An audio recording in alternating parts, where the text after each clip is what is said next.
Welcome back. Got the 80 back from its trip DI over the weekend.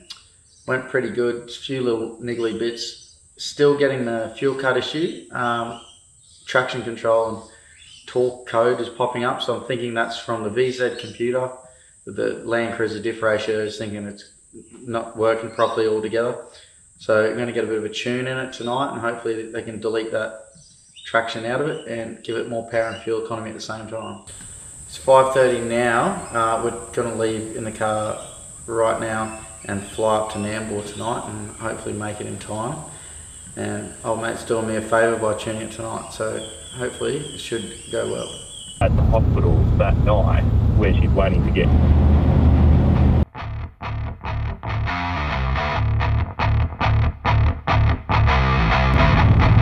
We're now on our way, coming hot out of Brisbane, heading towards Nambour. Now the reason we're going to get this tuned in Nambour is because this bloke was very helpful, seemed to know exactly what I was talking about, and he's pretty confident he can fix it.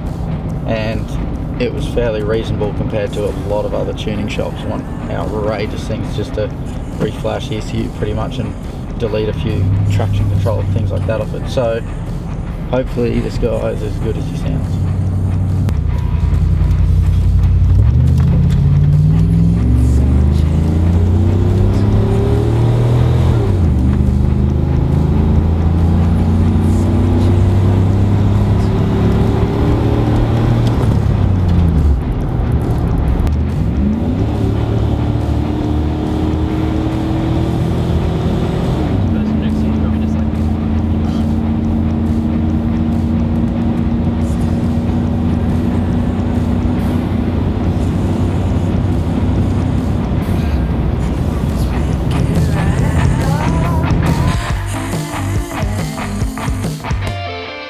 Hoping to get some more full driving videos out to you, but unfortunately Nathan rolled the orange Lux up at Toowoomba recently, so that one's been off the road for a while, and then we've been trying to get this one sorted.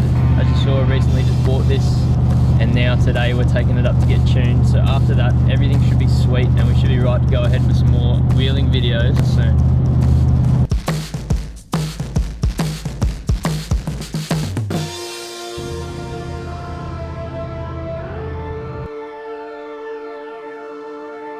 Factory climate control and factory lockers, which they don't have, and the rear aircon and sunroof. Like, this thing must be the top of the top.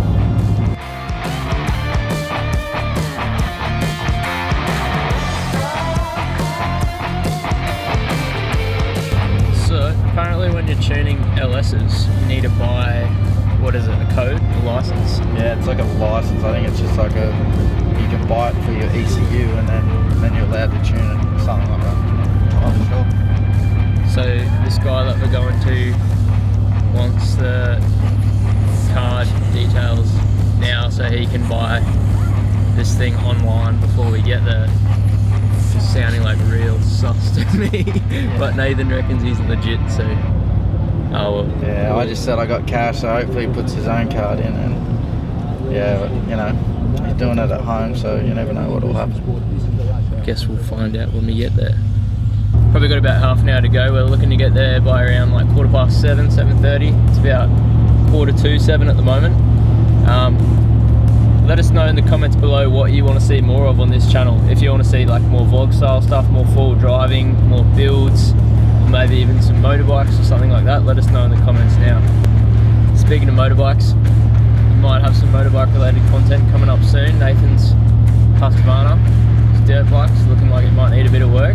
Yeah, just got a little bit excited up the beach and got on that whiskey throttle and binned it yet again.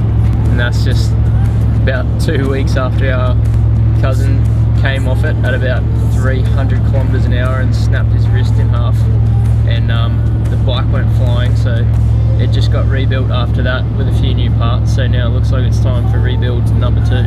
Yeah. If anyone wants to buy some bent Husqvarna parts, I got a heap of them. This car really loves to suck fuel.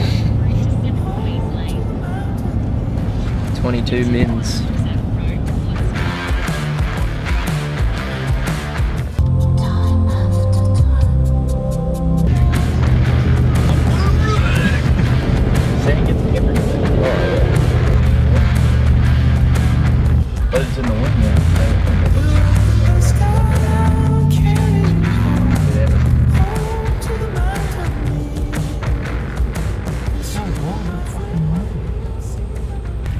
That's cool. Where do we go?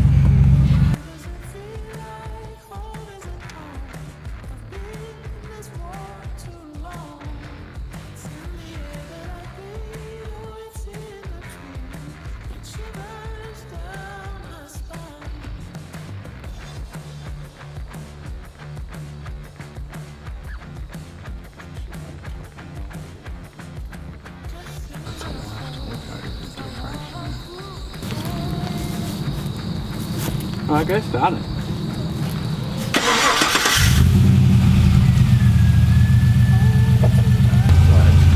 will give you each line, obviously, whatever's in there, then the colour goes off into the map pressure.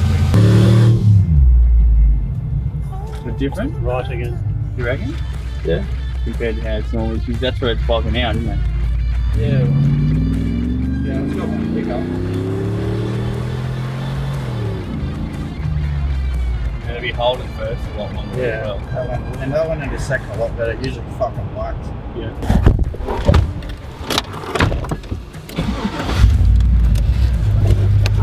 Put up the other day and it was at half a tank. It took 50 fucking litres.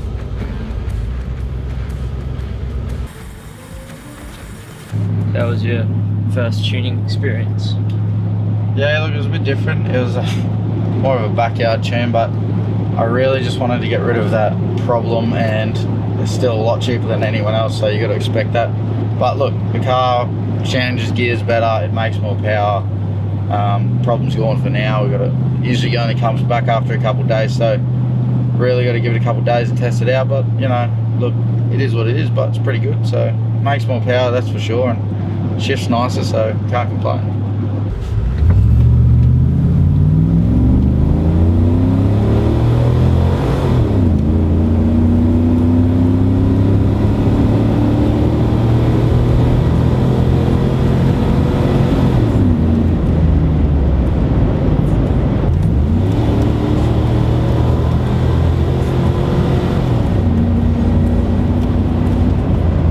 Definitely made a fucking difference in it. Been running on the highways for probably about 30-40 minutes now. Seems to be running pretty good. Definitely a lot better than it was. Noticeably more power, so maybe old mate knew what he was doing. Yeah, well, fuel is definitely better. Usually you just start the car and you lose 20 litres, so the gauge is moving a lot slower than it was before, so you've got to be happy with that. So it's going to save money in the long run.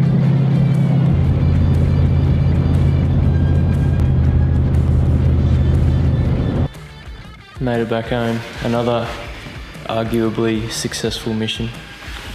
Yes.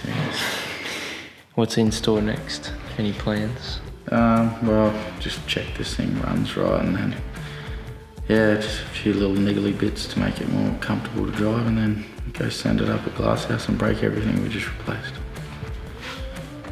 Anyway, that's going to wrap it up for tonight. We'll see you in the next one.